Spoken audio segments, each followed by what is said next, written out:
Hello, beloved.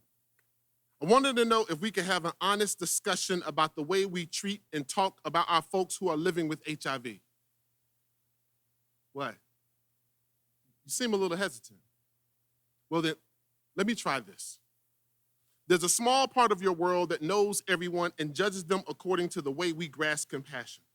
An archetypal understanding that breeds an intolerance to mistreatment, misperception, and dismissal. It knows what it means to be valued, to find value, to see and seek truth, so it works to resist any influence that distorts its sense of self, of community. We see this concept of the small town used throughout literature, considered too constricting for big ideas, too restrictive for big personalities. It becomes a place you escape back to or a place you leave behind. I say small towns too often carry the blame for the people who have misguided mindsets instead of being celebrated for the depth of love, respect, and consideration that is held there, that our hearts are capable of. How do we get comfortable with the kind of intolerance that has become way too metropolitan? Who made it acceptable to give our sense of shared responsibility over the individualism and the othering of people's lived circumstances? Why do we keep straying from what we know is right, like every big city didn't start small? Didn't we teach you below the Mason-Dixon line, never be too good for goodness? Our capacity for empathy has become so distorted that I knew this metaphor for your heart was the easiest way to open your mind to this very necessary conversation, especially as we find ourselves still grappling with the residual effect of our ignorance about living with HIV, the stigma and dismissal, the shaming and disregard, the messaging from stages and pulpits that don't bother to consider the danger of misinformation, that do not consider real people, a faraway sense of bias that marginalizes our folks like they don't belong, like we forgot where they came from. You tell me, is that uptown thinking worth the collateral damage? Doesn't have to be this way.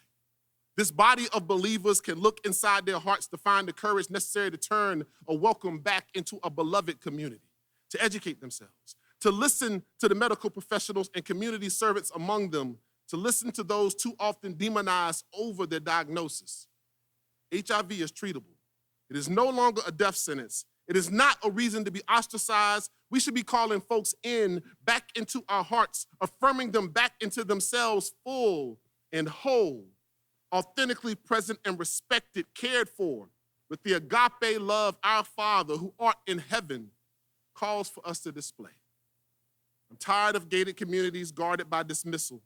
I'm tired of seeing folks not considered human. I'm tired of having to remind the flock that they aren't the only ones deserving of blessings, that God's love is unconditional. I'm tired of poems like this needing to be written. I'm tired of having to use these metaphors to break through to those who should know better. I'm so tired. And I'm considered welcome. Your heart offering me a hug and a meal, and you come on back now. You hear? Just imagine how tiring it must be to be told that compassion, care, and grace is no longer on the map, that the small town in your chest is off limits, to be told the space inside the body of Christ is unavailable, to have your HIV status used against you, to be kept in a margin you didn't ask for, to only be regarded by the condition of your health and not through the unconditional of God's love.